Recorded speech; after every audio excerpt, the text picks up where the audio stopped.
Hello, my fellow humans, and welcome to the Multiverse Leadership Podcast. How would your business or personal life change if every important call you made was answered instantly by someone or something that truly understood your needs? Today, I'm excited to talk with Chris Gillen, CEO, customer experience futurist, and author of the new book, The Villain Trap: How Leaders Lose Power Through Blame and How to Take It Back.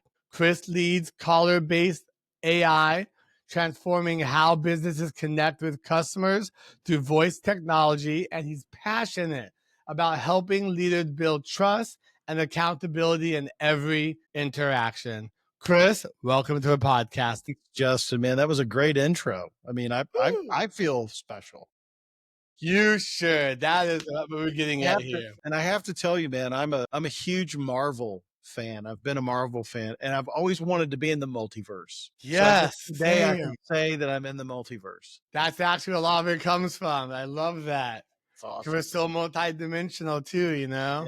Yeah, it's awesome, man. Well, it's nice to be here, and thank you for having me on, my friend. Thank you for coming on here and to share your knowledge and wisdom with us and the rest of the world. Yeah. We'd love to know a little bit about your journey, where you've been and what got you to here now, and then creating your book, The Villain Trap, as well. I usually start when I'm talking about the book to tell people that I was actually born into a family of professional victims. And now let me explain. I loved my family, loved my dad, loved my brother, loved my mom. But my dad in particular he was this amazing guy with all the potential in the world, but just couldn't get out of his own way, as they say. Everything was somebody else's fault, somebody else's problem. He couldn't do the things he wanted to do because of other people or other things. And unfortunately, that kind of bled down to my younger brother, and he developed that same mindset. And, it's a tragic tale because my dad died at 54. I'm 54. So my dad was my age when he passed. And unfortunately, my brother committed suicide when he was 32. And, they had a lot of issues and a lot of problems, but, at the base, they just could not accept ownership and accountability for their decisions and their actions. And that affected me immensely. I tell people, Justin, if it wasn't for my grandfather, who was an amazing man, probably the most aware from the standpoint of being responsible and owning his decisions, that he was a huge influence on my life. And so I saw what blame and villainizing and being the victim can do to somebody. And as I carried through my career, I spent 35 years in retail. I got to work for some amazing companies and some amazing leaders like Target Corporation, Home Depot, Toys R Us. And I started to see the same kind of thing in leadership, right? Where leaders or employees or really anybody just had a really difficult time accepting responsibility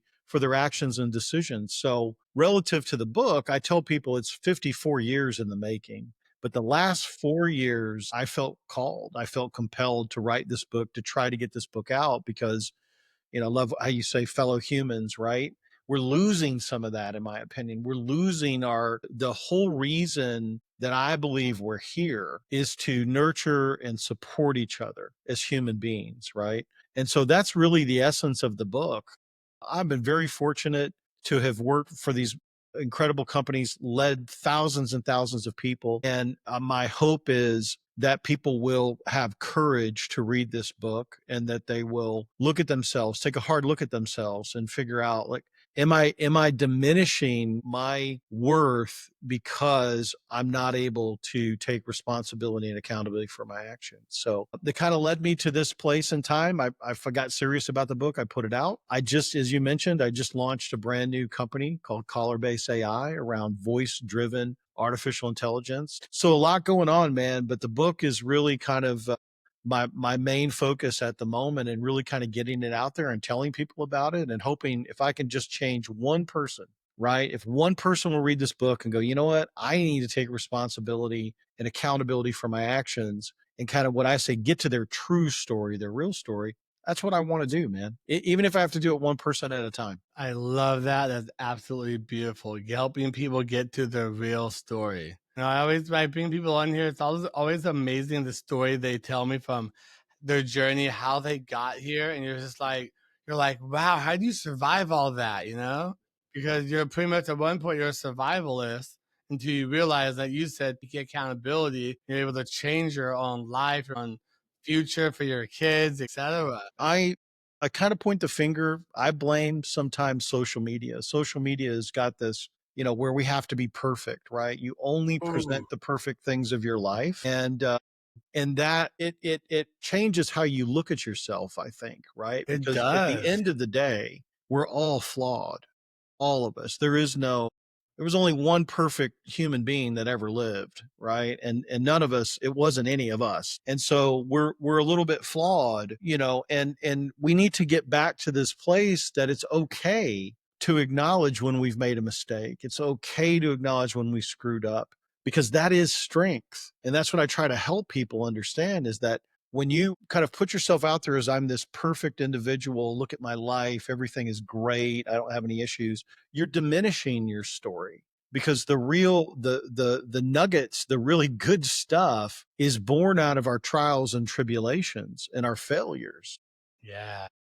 and the things we've experienced and the things we've screwed up. That's life, right? It's just, it's dirty. It's, you're falling down, you're scraping your knees, you're getting back up. And I want to help people reclaim that, because somewhere along the way we've lost that. And now we're kind of moving into this place where it's all about ourselves. Like, we don't care about anybody around us as long as I'm getting mine, right?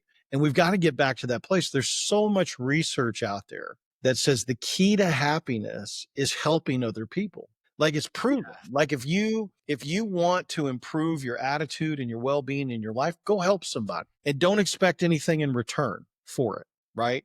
Just go do it out of the goodness of your heart. And if we all got back to that place where we allowed ourselves to be vulnerable and we knew that our mission while we're here is to help and support each other, imagine what kind of world we'd be living in. A lot better one. A That lot is for better one. damn sure. Yeah. That kind of reminded me of this story. Was I had a friend who was like, "Oh, don't give that homeless person money. They're just gonna spend it on drugs." I'm like, "Aren't you gonna go this weekend to a party and do the exact same thing?" That's right. And she's like, That's right. exactly. Justin, you know this, man, because you and I've talked. I know your story, right? Yes, Every relationship, whether that's personal or that's work or whatever, is built on one thing, and that's trust, right? yes. And when trust goes away, you can never get it back. The relationship changes. And I think that's what happens. That's what has happened with our human to human connection. We've lost trust with each other, right? And so now we think that people are out to dupe us. They're out to get us. This is a scam. Everyone's against me. Like, I'm not going to give that homeless person money because, they probably make $100,000 a year and they're duping us, on the Yep. corner. And, Yeah. I mean, I get that to a certain extent. It's a cynical world, but we just have to get back to this place, man, where, and I talk a lot about servant leadership. I'm a huge believer in servant leadership, right? And that means that as a leader, you have one mission, and that's to leave people better than you found them. And Ooh. that's been a mantra of mine, like, as a leader, is I want to take somebody and I want to nurture them and I want to help them realize their full potential, even when they can't see that themselves. And if I can do that and make you better and leave you better than I found you, that's the essence of servant leadership. And that's what I want to help people get back to. It's this idea of, we're here to help and support each other and nurture each other and lift each other up, regardless of our race, our gender, our religion. It doesn't matter, right? We're all human beings, and we need to get back to that. Yes. If you look at the state of things now and where we're headed, I fear what the world's going to look like in the next 5 years. It's gonna be total utopian. It's gonna be Yeah, I mean, nuts. I just and Mad Max. yeah, and that bothers me. I mean, it really does bother me. And I wrote this book around leadership and thinking about business and leadership. But at the end of the day, the last chapter in the book is about the villain trap at home. It's about how we end up villainizing our spouses and our kids and our family. We all do it every single day. I feel like I do it to myself sometimes. We villainize ourselves. That's exactly right. So the book is really designed to help people kind of understand the signs when you're falling into that villain trap. So how to recognize it, more importantly, how to get out of it, how to begin to take something I call the ownership cycle and reclaim your real story, reclaim your ability to account for your actions and your decisions and know that you own that.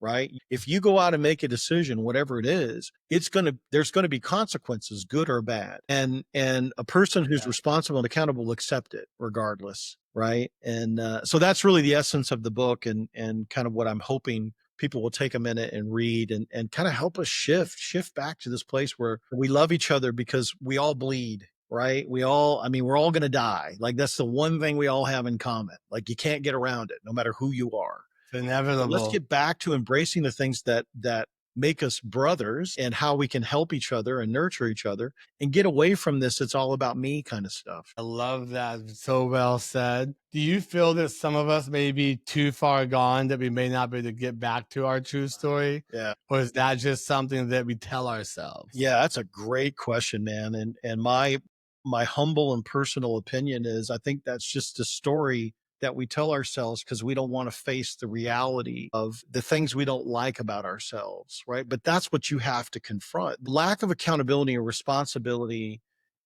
it parallels addiction, right? So if you've ever known anybody who's an addict, then you know that part of the reason they're an addict is because they're trying to wall themselves off from the things they don't like about themselves. It's an escape, right? I don't want to deal Yes. with it. I don't want anybody to come at me. And my brother, listen, my brother was an addict and there was nothing you could say to him, nothing that you could do for him that would change his mind about his state. He had to come to that realization. And anybody who's ever had an addiction will tell you the same thing.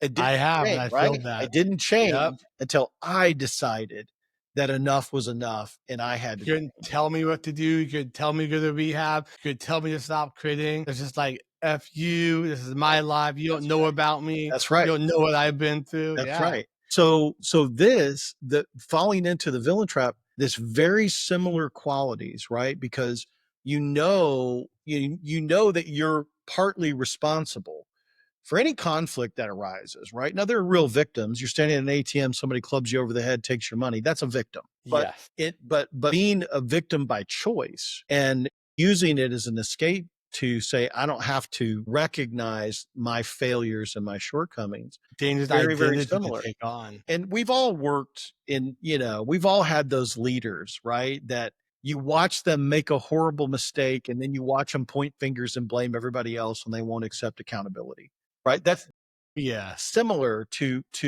what gets expressed through addiction. So that's why I say blame is like a drug. It feels good. It feels good when I can say, I know I messed up, but I'm going to blame Justin because I don't want to have to take the responsibility. So then I focus all my energy on blaming you. And when that sticks and I get away scot free, that feels great. Right. So then you go and you get ready to go do it again. Oh, I want to do this again because accepting ownership and accountability is difficult. It It takes a is. special person to mess up and then to raise their hand and go, it's all on me. I'm sorry, guys, I messed up. Whatever happens, happens. I'm willing to take the punishment or the consequences or whatever. We're drifting so far away from that mentality that's why I think there's so many problems in this world right now, so many conflicts, so many issues, so many people pointing fingers because they don't want to look inside and go, what could I do differently? Oh, I love how you said that. I see that every day now when I'm having conversations with people. It's almost like they play the blame game and don't take ownership. It's just second nature. There's just not take ownership, and it just comes so naturally. That's right. I pick up on that. I'm like, wow, what are you? In my head, I'm like, what are you doing? But there's like, oh, I'm just kidding, kind of thing, But they're really not. They really haven't. They really identify with that, and it's really scary to kind of see a lot when I'm out. Yeah. Yeah. So true, man. That's so true. Yeah, it's an issue. And like I said, but the good news is you can pull yourself out of it and the freedom that you get when you do that. I always say blame burns a lot of calories, man. When you're having to spin up lies and you're having to figure out how to deflect and do all this stuff, you're burning So much energy. so much energy to do it versus the freedom that accepting responsibility and accountability brings. And I know it's counterintuitive. People look at like, well, how could that be possible? But what happens is you really start to understand your own story, your real story, right? Because you don't growth is growth is hard. I'm a big gym guy. I love to be in the gym. I love to work out, right? You don't grow, you don't get bigger unless you're putting your body under strain and stress. I mean, Over you got to get in time. there and do that over time, and you got to challenge yourself and put your body under duress for you to develop muscle. And you got to work that same mentality when it comes to accepting responsibility and accountability. You got to work it, and you got to be. It's going to be hard. It's going to be difficult, but you're going to grow from it. And that's the piece that people Ugly, miss. it's dark. Yeah. It's ugly, it's dark, it's scary. You know, I've been in that really dark place many times in my life, especially before my accident, through my addiction, through my not taking accountability for my own actions, for me blaming other people, for me not understanding what that's doing to other people around me, treating them the way I'm treating them, you know? Yeah. And I didn't actually learn a lot of that until I got in the gym. Yes. And it really helped me build that skill over time, over years. I'm still building it. Yeah. Do I take accountability for everything I do every day? No. Yeah. I try and blame someone, but I realize I'm the only person in the room. So who am I going to blame here? Who else did it? Who did that? You know? That's right. That's why I say victims need villains. When you take the villain away, you don't have anybody to point the finger at. Suddenly you're looking in the mirror, right? And that's what I'm saying. That's why I wear this wristband, man. I got this little wristband that says no villains, #no villains. And that's a mantra that I have, because what it does is it reminds me that I'm accountable for my own actions and decisions. Nobody else is. And even in a business setting where I always use this, there's a lot of great examples in the book. I put a lot of stories and examples in the book to kind of frame it out to help people understand what this looks like. But, you know, even when you think as a leader that you haven't played a part in whatever may happen, you owe it to yourself to take a step back. Like I tell this story when I was leading. I had a guy that worked for me, and he had an employee, and he said, they're no good. They're not doing their job. Like they're just not working out. I want to get rid of them. I said, okay, well, let me ask a couple questions. I remember when you hired this person, you were super excited, right? Oh yeah. I thought Justin was going to be awesome, right? Okay, good. And now we're 6 months later and you're telling me that they're just not working out. Okay. So why? Well, he's not doing this. He's not doing that, blah, blah, blah. It could spell out all the things that this person wasn't doing. And I said, okay, what's your role in this? What do you mean my role? What do you mean by role? What part did you play in and we're just going to use you, Justin, in Justin not working out? And they were like, what? I don't understand what you mean. What? And I said, well, I'm not going to let you terminate this person until you come back to me with a list of things that you could have done differently to support and help Justin be the employee that when you hired him, you thought he would be. That right there, people miss that so much. That's like and so this guy, simple and this so guy important. was so angry at me for like 2 weeks, but he finally came back and he sat down and he said, you know, it was really hard for me to kind of go through this, and he came up with a list of all the things that he could have done differently, right, to help support the whole bit. So then I said, okay, now I want you to go do those things. I want you to go do those things. I'm going to give you 3 more months, and I want you to go do those things with this person. And in 3 months, if you come back to me and say, I did all these things, they still are not working out, then great, we'll just chalk it up to a bad hiring decision and we'll move on. 3 months later, guess what happened? He came back and said, Justin's doing great, man. Like he's got it. He knows. So I use that example because it's really easy for people just to excuse or blow off and just say, oh, it was a bad hire. Oh, I shouldn't have hired that person. They right? do it all the time. They do it all the time. And so you think about how many people as a leader have people got rid of, dismissed, fired because they didn't stop to say, what could I have done differently to help this person be successful? And it's always been lost on me. You take all this time to go find somebody and hire somebody, right? And then when you do, you're really excited about them. Like your goal should be, I'm not going to let you fail. I'm going to do whatever is in my power to make you as successful as humanly possible, to leave you better than I found you. And if people would adopt that more, and I'm not saying that every employee works out. I mean, we all know there's people that just don't work out for whatever. But if you looked at people through that lens, what could I have done differently to support you, to help you, to make you better? A lot would change, because we're just too quick to just write it off and say, well, no, Justin's just not working. He's not the person I thought he was. Let's let him go. You never gave me the chance to be who I need to be. That's right. And that's your role as a leader. That's what you're supposed to be doing as a leader. And we just lose that. I mean, and I think arrogance and hubris. And again, I blame a little bit of social media for creating this myth about people that they're perfect and they've got all this stuff going for them, when you know behind the scenes their life is a dumpster fire more often. Ooh, I see that so much. I've actually confronted some people about some of that. They're like, what do you mean? Their life looks so great. Look, I'm like, you're not seeing what's going on though. What do you mean? I see it right here. They're not understanding that complexity, interdimensional twist of it. Yeah. I think the harder somebody tries to make you believe their life is perfect, the bigger the dumpster fire their life is. And that's I know a lot of people, and I don't know many people that have what I would call a perfect life. Like, we're all dealing with something, right? Multiple things depending on. And so to understand that and to just say it's okay. I mean, some of the best leaders I've ever worked for were the leaders that were the most humble, the most honest, the most transparent. If they didn't know something, they didn't allow their ego to try to give some answer. They just said, I don't know. I'll go find out, right? That's how you build trust with people, is through that transparency and honesty. And that's, again, I just go back, that's really the missing ingredient right now for the world. Can we just get back to that place where we put a trust foot forward? We try to build real, authentic relationships.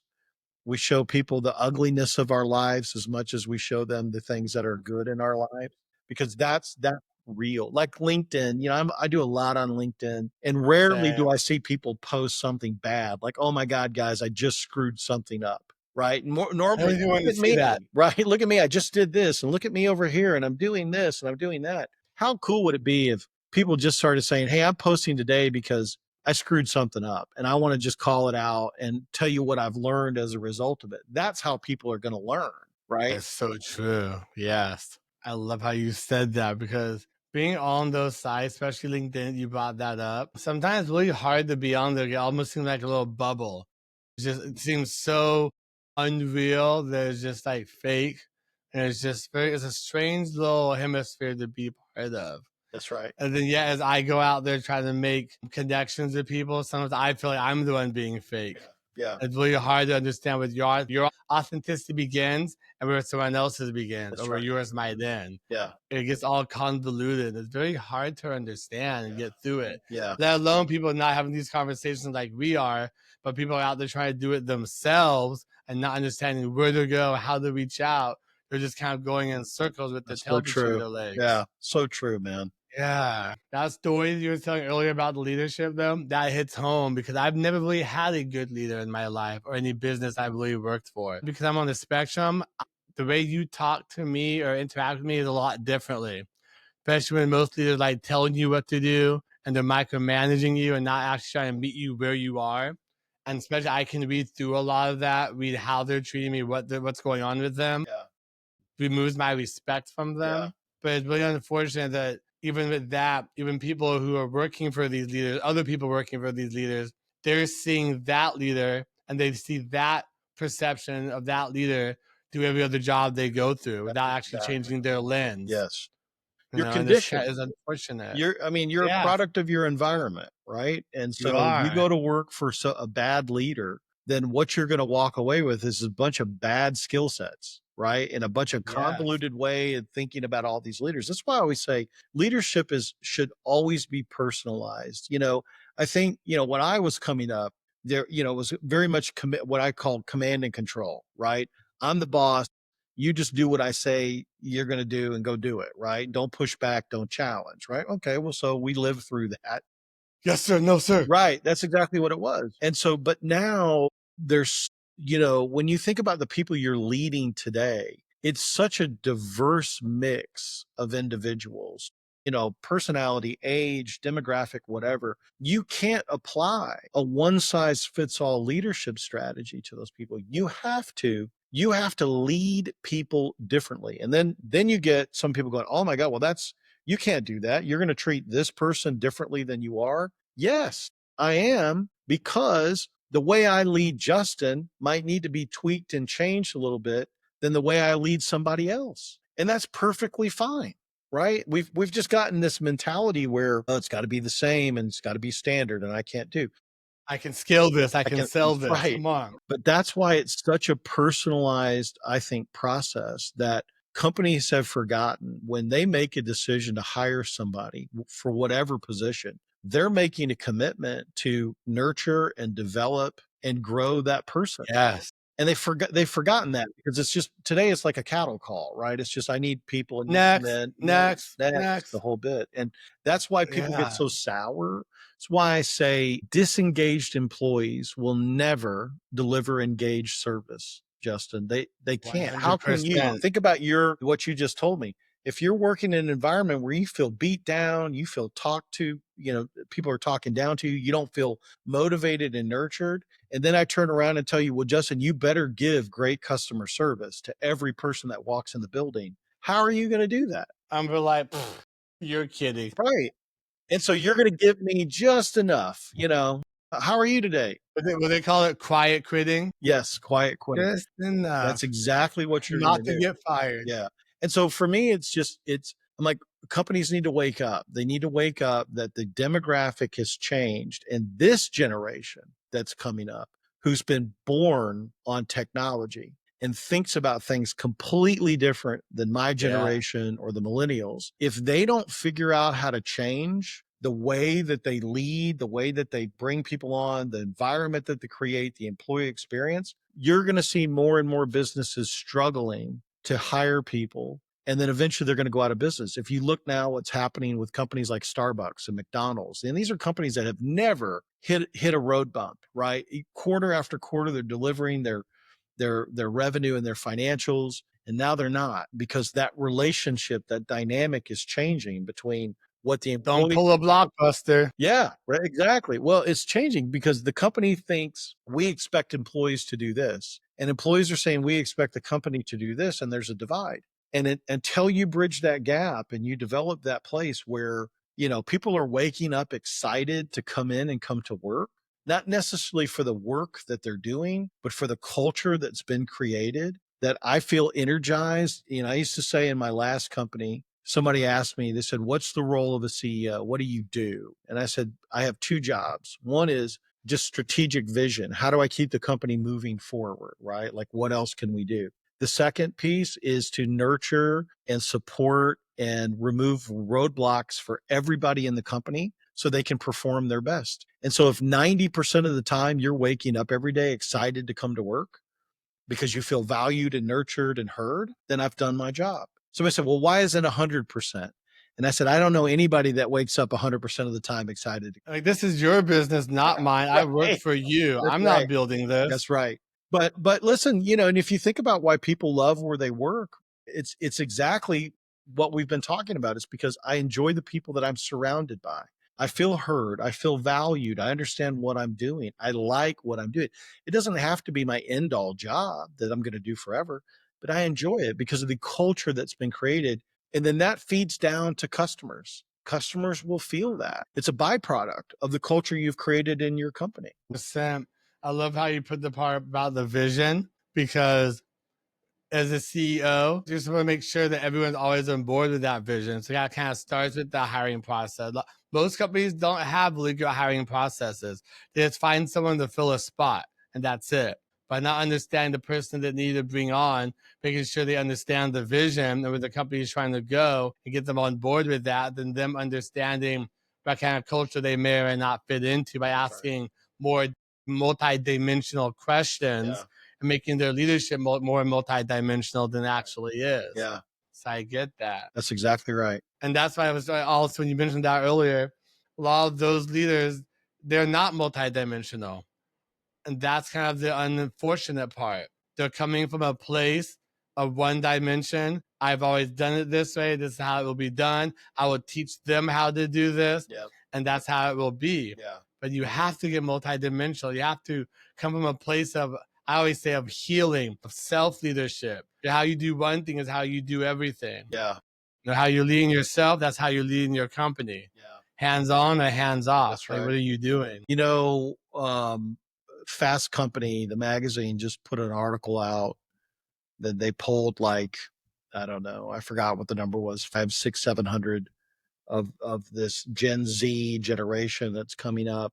And 40% of those people said they didn't want to lead, that they didn't want to be leaders, that they felt like it affected their mental health and their well-being and their life, right? And so they're opting out of being leaders. They don't want to lead. And I got to thinking about that, and I'm like, what does that say about the state of leadership and how we feel about False dichotomy right now. When I took my first leadership role, I think I was 22 or 23. And I remember the person that offered me that job said, I'm giving you a gift, the gift of being able to go and lead people and nurture people and teach people. And you have to think about it that way, that it's a gift that you've been given because you're in a very unique. Show us that. That's right. Teach us that.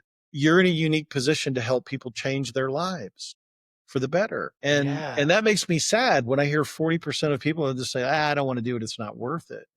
Right. And it's like, it's a gift. It's an honor to be in a position where you can coach and nurture and develop people. And we have forgotten that to a certain extent. And so we've got to get that back, or else. Well, they don't learn it that way either.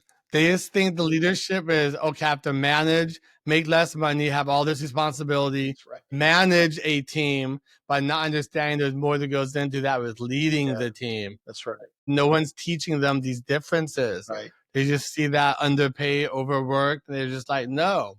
Why would I do that? That's right. It's crazy. There's so much more to it. And it's just about framing it. It's about how you look at the responsibility in the job. And is it challenging? Sure. Leading lots of people. Hell yeah, it is. Right. Because you're never going to make everybody happy. No matter what decision you make, you're never going to please anybody.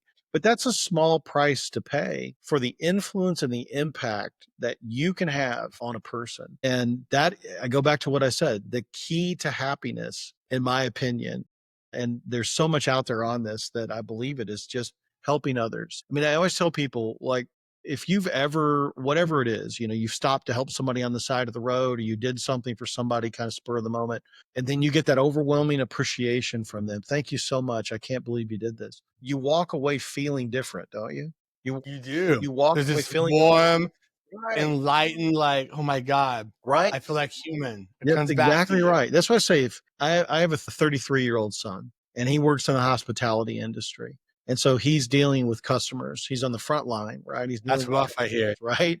And I tell him, and he's like, oh, it was a bad day. I got yelled at. I got this, I got that. And I said, yep, I get it. I said, but how you respond will make all the difference in the world. So remember that. And now he's got this thing that he does where he's just kind of like, every day I get up, I'm going to go make somebody's day. Somehow, some way, I'm going to go do something for somebody that's going to make an impact on them. Not just out of the clear blue. And I love that. And I try to do that as well. Like, every day, I'm like, whose life can I enrich today? And sometimes it's just sending a message. Sometimes it's just hitting somebody up on LinkedIn, is saying, hey, I hadn't heard from you in a while. You haven't talked to you in a while. I'm thinking about you. I want to know, I'm proud of you, whatever it is, because that person gets it, right? And it's unexpected. So the person gets it and they're like, wow, that was really cool. And then they respond to you and they say, thank you so much. I really needed to hear that today. And suddenly you're walking 10 feet tall as a result of it. That is the key to happiness. And why people can't figure this out and why they can't embrace it is beyond me. And again, that's the mission here. That's this whole idea. That's what we're here to do. That's right. That's why we're here. That's what we're doing here. That's why this whole idea of the no villains lifestyle is really important to me, and making sure people are understanding, look, there are no villains in my life. I'm responsible for every decision that I make. And my responsibility is to go help, support, and nurture people whenever I can, because that's what we're supposed to do. That's why we're here. I love that. I want to go back to your story, talking about your son with the customer service. When people are angry and upset or yelling at you, and they're on that high horse there. Usually just want to be heard. That's right. It's just like you say how your son found a different way to approach it. That's right. If they're yelling, they're like, well, I just want you to hear me. It's like when someone's like angry and going to fight you, they just feel like they're not being heard. That's right. They're angry and fearful that you're not listening. No one listens to me. Yeah. Yeah. Like, why don't you listen to me? That's true. Just Yeah. approaching them in that way, it really helps. Yeah. You're really going to listen to me? Well, now what do I say or do? So much conflict is born out of miscommunication. You're not hearing me. I'm not hearing you. And we could be saying the exact same thing. The problem is we're not listening to each other, right? Because we get so defensive. And if you think about what's happening in America over the last couple of years, there's so much division here between who you voted for or your beliefs about this thing or that thing that people can't talk anymore.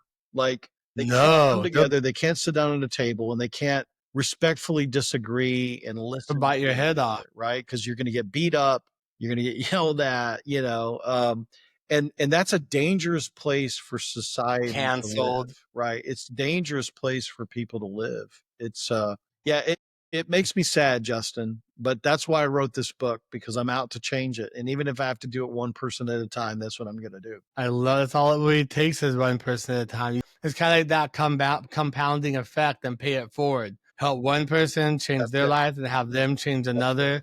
And then eventually that compiles over time. Yeah. I told somebody the other day, I said, here's a fun thing to try, right? Every day, I'm a big believer in a routine. And I have a routine that I have followed for as long as I can remember. Every day, as you put this into your routine, pick one person that you haven't spoken with in a long time and reach out to them. Well, it could be anyway. It could be on text or it could be on LinkedIn or an email or whatever. Why should I talk to them? And just reach out to them and just say, hey, Justin, I was thinking you were on my mind today. And I just wanted to say, I hope you're doing well. Give them some words of encouragement and then see what you get back as a result of it and see how it makes you feel. It does work. And if you do that every day, if you just make a point, I'm going to do something special for one person every day, it will begin to change the way you think about people. And the way you think about being a servant is servant leadership. And I challenge people to do that. Just try it. See how it makes you feel. It does. I've actually done that. When I was going through my early days of being sober, and after my accident, I actually started sending out videos to friends I haven't talked to, telling them, hey, how's your morning? Right. I love you. Just to understand gratitude, where that's coming from.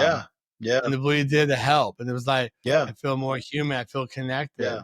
We all need to hear it. It can be hard. I used to have employees that would say to me, oh, I don't need encouragement. I don't need recognition. Like you don't need breath. But the reality of it is we all need to hear it. We all need to hear those words that you're good enough, that you did a great job, that it's going to be okay. And the more you pretend that life is perfect and you have no issues or no problems, the more you distance yourself from the humanity of that. Because then people say, oh, well, you don't need it. You're doing great. Like blah, blah, blah.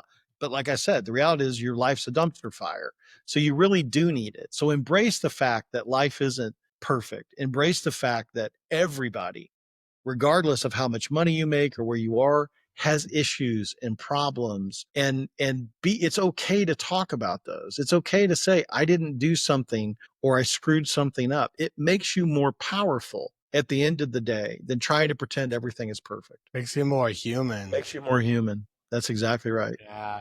Kind of the theme of this today. And I feel that because sometimes I have a hard time reaching out to people. I'm like, well, I know I should, but I shouldn't. Why should I? But I have to realize, you know what?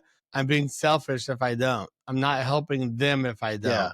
How many times have you done the old thing of somebody says, hey, Justin, have you heard from Bob? And you're like, nah, I haven't heard from Bob. Bob hasn't reached out to me in a while. And they just I'm trying to break that habit. Have you reached out to Bob? Well, no, he hasn't reached out to me. And then, that erodes the relationship because now Bob's thinking, well, Justin, he hasn't reached out to me in forever. Like, I guess that guy, he's got bigger things to do. It's that connection, right? It's that ability for us to connect at a human level so that we can relate to each other and we can learn from each other and we can understand each other. And to do that, man, the first thing you have to do is you have to humble yourself. you have to get through the ego, I've got a CEO title, or I've got this title. You've got to work through that, and you've got to allow yourself to say, I'm a human. I make mistakes. I screw up, and it's okay for me to talk about those. Oh, it's so true. And I find it really hard sometimes, but it's just like anything. If you keep doing it and building it up, it'll be a lot easier. That's exactly right. And we always, like, I know my excuse used to be, oh, I'm too busy.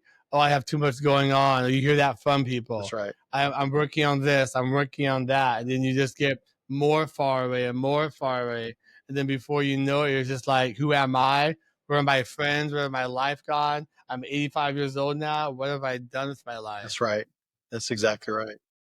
We all, like, I fall in that gap all the time too, It's hard to realize, like, hey, I need to reach out to people. I need to make my human connection. I need to talk with others. Yeah. That's right. Yeah. Well, that's why the book I think it pertains to everybody, because we all fall into this villain trap. And the villain trap is really about our ego, and our ego wants to protect us, from anything that's uncomfortable that we don't like. And what it does better than anything is it begins to tell stories about situations that protect us. And then you start believing that story. And I tell you, we do it all the time. Driving down the road, somebody cuts you off, right? That guy doesn't care. You're developing a story about that. You have no idea who that person is or why or whatever, but your ego is saying that guy did it on purpose. He cut you off because he has California license plates and he's in the South. And that Texan.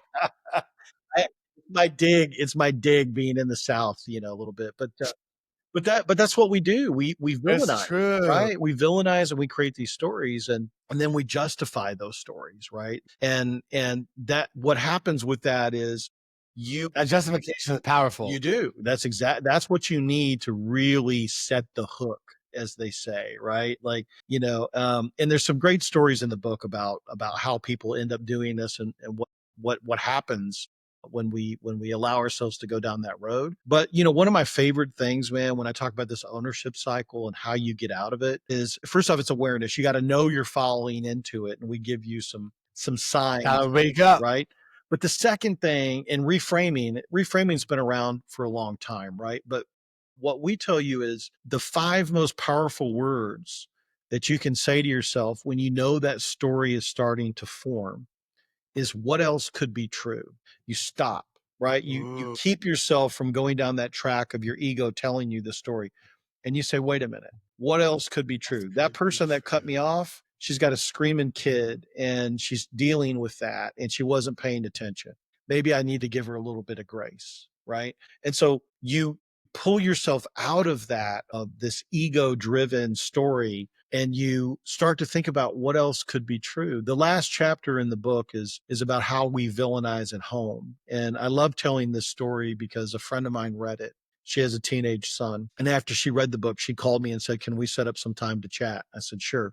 And she goes, I got to tell you this. She goes, what I realized when I read the book is that I was putting my son into a villain trap 15 times a day. I'd see him doing something and I would start forming this story. He's lazy. He was supposed to do this. He hasn't done it. Right. And then it would get me You're just like your father. Right. It would get me riled up and we would start fighting. And she said, what I learned is now when I walk in, the first thing I do if I start to feel that is like, what else could be true? And she said she sat down with her son and they had a conversation about this. And it was a really powerful moment. That's amazing. For both of them. And I'm like, that's cool because we do. You do it. I don't care how long you've been married. You do it with your spouse. You do it with your kids. I don't care how much you love your kids. You do it.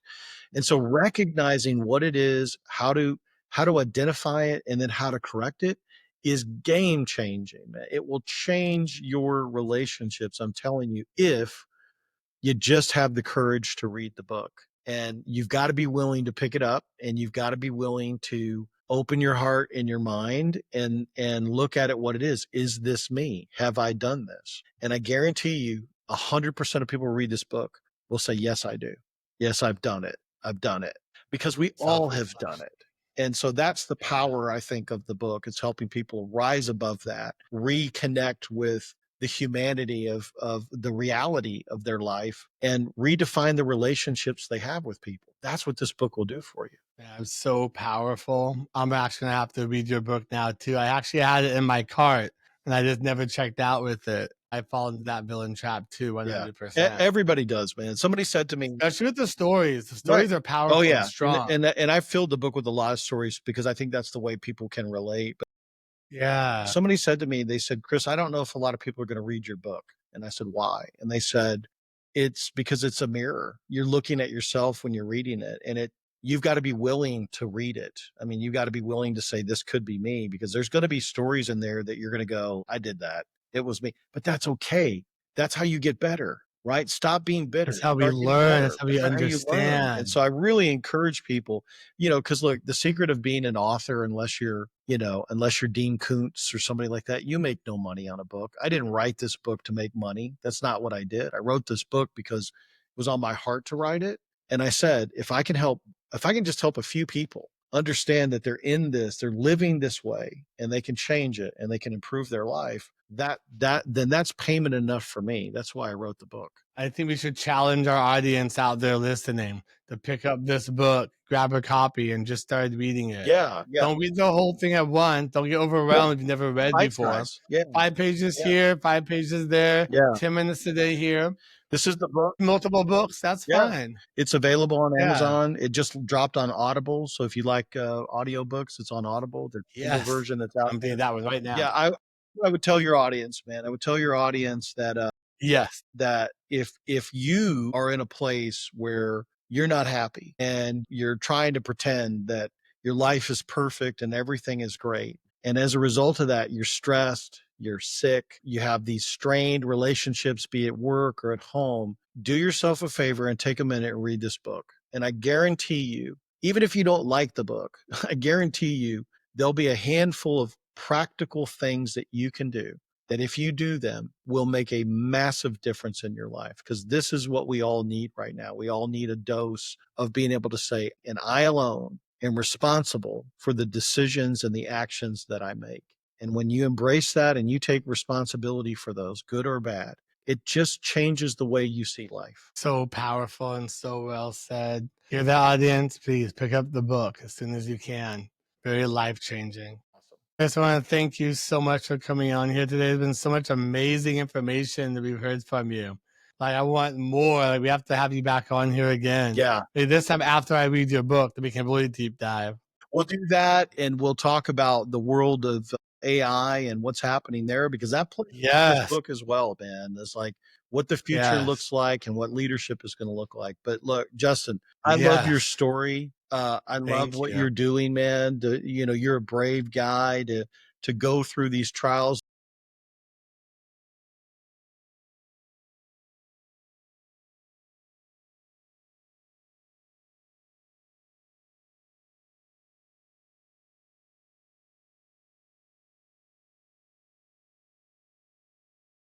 That's exactly I like to put this online to see other people can see it, because every day is a struggle. That's every day. Sometimes I'll lay on the couch. I'm just like, fuck, what did I do? Yeah. It happens. Just don't stay there. Yeah. Know that this is not the end to your story. That's right. This is just one day. Yeah.